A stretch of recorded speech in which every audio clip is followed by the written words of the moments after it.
ప్రశ్నించిన తప్ప, ప్రజల పక్షాన నిలిచిన తప్ప నేను ఏనాడు కూడా కాంప్రమైజ్ కాలే.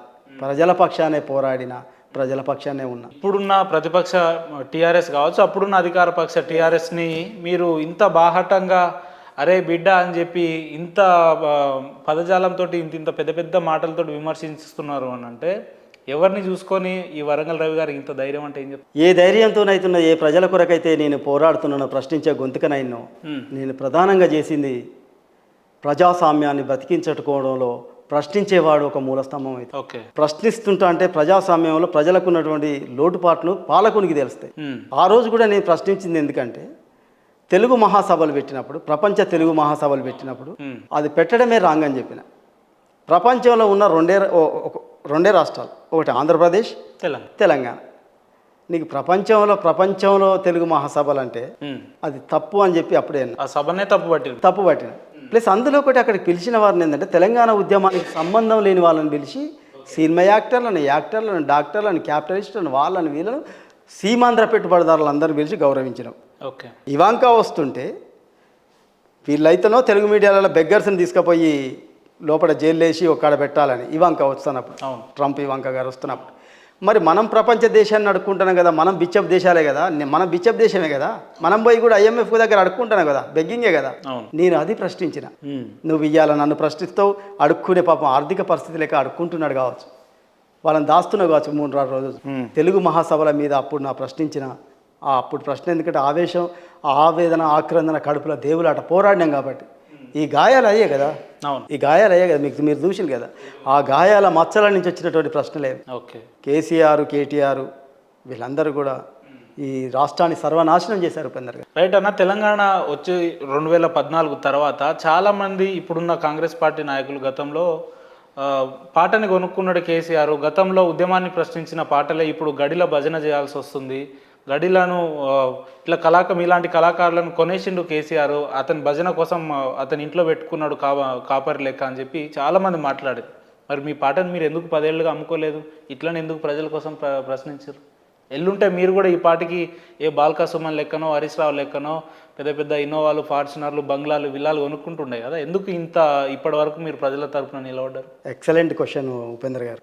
వాస్తవానికి పోయిన వాళ్ళ గురించి నేను ఏం మాట్లాడలేను, కానీ నేను ఎందుకు అమ్ముడు పోలేదు, ఎందుకు ప్రశ్నించేవాడిని అంటే మనది వరంగల్ జిల్లా కాబట్టి ఆ ప్రభావం ఉంటుంది, ప్రశ్నించే ప్రభావం. వాస్తవానికి పాటకు నాకున్న ఆస్తులలో ఇది ఒకటే క్యారెక్టరు, ఇది ఒకటే. నేను అందుకనే గౌరవనీయులు బట్టి విక్రమార్క గారు, డిప్యూటీ సీఎం గారు చాలా మేధావి, గౌరవనీయులు దుద్దిల్ల శ్రీధర్ బాబు గారు చాలా మేధావి, మదియాషి గౌర్ గారు. అప్పుడు నేను వాళ్ళతో సాహిత్యవంతుల తెలంగాణ ఉద్యమం చేసేవాడిని. మనకు తెలుసు, మనకు మెస్సులు బంద్ చేసినప్పుడు శ్రీధర్ బాబు గారే అప్పుడు మనకు మెస్సులు బువ్వ పెట్టించారు. గౌరవనీయులైనటువంటి ఇప్పుడు IT మినిస్టర్ గారు శ్రీధర్ బాబు గారు అన్న అంటే ఇట్లా మాకు తిండి పెడతలేరు అంటే ఎంబటే వీసిని తిట్టి అన్న ఇమ్మీడియట్లీ మళ్ళీ పెట్టించాను. మనకు తెలుసు ఈ ఇంటెలెక్చువల్ ఇంతమంది ఉన్న తర్వాత ఈ అంగోటిగాళ్ళు సారీ టు సే చదువుకోరండి. మా నాన్న చదువుకోలే, కానీ మా నాన్న చదువుకున్న వాళ్ళు కూడా మేధావులు, వాళ్ళ కాళ్ళము. ఈ చదువుకోకుండా ఈ మినిస్టర్ దాంట్లో పెట్టడం ఏంది, ఈ భజన పరులేంది, సోకాళ్ళు భజన పరులుగా సోకాళ్ళు కేసీఆర్ అంటే చచ్చిపోతాం సార్ మీరు అని వాళ్ళతో ఈ పాటను అమ్ముకోలేకపోయినా నేను ప్రశ్నించేవాడిగానే ఉందని అనుకున్నా. వాళ్ళు అమ్ముడు పోయి వాళ్ళ ఆర్థిక వ్యవస్థ కూడా ఇప్పుడు పోయి ఆంధ్రప్రదేశ్ ముఖ్యమంత్రి దగ్గర పాడుతున్నారు. ఇంకోటి ఏంటంటే పాపం ఇక్కడ బతుకుదేరు లేదు.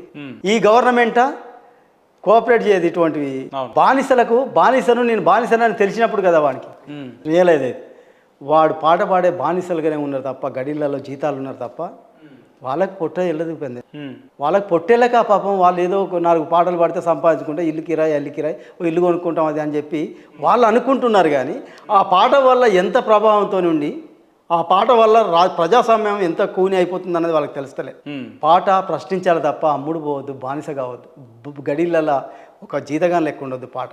చాలామంది బహుశా కేసీఆర్కు ఉలికి పడతాడు కావచ్చు లేచి, లొంగిపోయింది ఒక డాక్టర్ వరంగల్ రవి మాత్రమే రా నాయన. ఇది చాలాసార్లు పరిచయమా మీరంటే కేసీఆర్ గారికి? నా ఉద్యమ స్ఫూర్తితో కేసీఆర్తో ఇప్పుడు ఆ ఉద్యమం జరుగుతున్న తనంలో నేనేమో బీఆర్ఎస్ కాదు కదా, నేను తెలంగాణ ఉద్యమం కొరకు నీ తెలంగాణ ఉద్యమకారు ఇంటెలిజెన్స్ రిపోర్ట్ ఉంటది కదా, పక్కా ఉంటది. అప్పుడే నన్ను అరెస్ట్ చేసినప్పుడు 250 బస్సులు కాలి, 250 బస్సులు తార్నాక నుంచి స్టార్ట్ చేసి మలక్పేట నుంచి అట్లా పోతాంటేనే సార్ మొత్తం బస్సులు గాలపడుతున్నాయి సార్. పాలకాంగు తిన్నారు ఈ వీడు ఏంది అసలు. అందుకనే అసెంబ్లీలో మొత్తం ఉస్మాన్ యూనివర్సిటీని గోషి గొంగడి కట్టుకునేసరికి ఇది పీపుల్స్ వార్ లెక్క గోషి గొంగడి గద్దర్ లెక్క వేస్తాను ఈయన గద్దడి శిష్యుడి అన్నట్టుగా అప్పుడు అసెంబ్లీలో మనోహర్ గారు డైరెక్ట్ అన్నారు మొత్తం పీపుల్స్ వార్ లోపలికి వచ్చింది ఉస్మాన్ యూనివర్సిటీలో. అంటే సీమాంధ్ర పాలకులు ఏదైనా చేయగలుగుతారు, గుడ్డ కాల్చి మీదేస్తారు.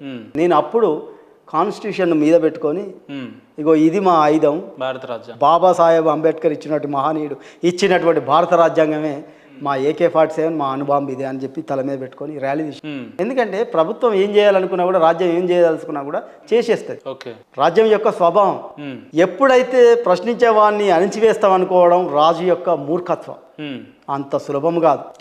ప్రశ్నించే వాడిని అణిచివేయాలనుకోవడం అది మూర్ఖత్వం అయితే తప్ప ఇంకొకటి పుడతాడు ప్రశ్నించేవాడు. ఈ ప్రజాస్వామ్యం గొప్పగా అభివృద్ధి చెందాలని కోరుకునేవాడిని నేను. అట్లా కేసీఆర్ నన్ను కొనాలంటే కేసీఆర్ తాత ముత్తాతల కొడుకు గురి ఎవ్వడు వాళ్ళు జోకినా కూడా నన్ను కొనలేరు.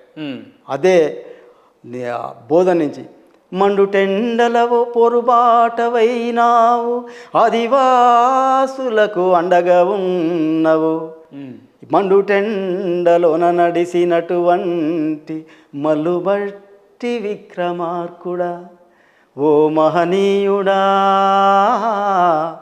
నీ త్యాగమెంతో గొప్పదయ్యా. నీ నడక మీద నడక వస్తున్న బువకులేని గిరిజనాదివాసి బిడ్డలు నీ వెనక ఉండి వస్తుంటే సూర్యుడే సిగ్గుతో తలదించుకుని మండుటెండను కాదనుకోని నీ మడమలల్లో బొబ్బలొచ్చినగాని ప్రజల పక్షాన పోరాడిన మహనీయుడ బట్టన్న నెల్సన్ మండేలలాగా ఊపిరి వీర్చుకున్నవయ్యా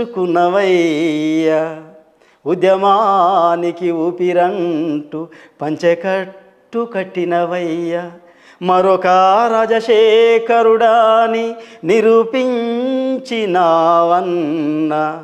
కాంగ్రెసును రాజ్యంలోకి తేవటానికి విత్తనమైనవన్న.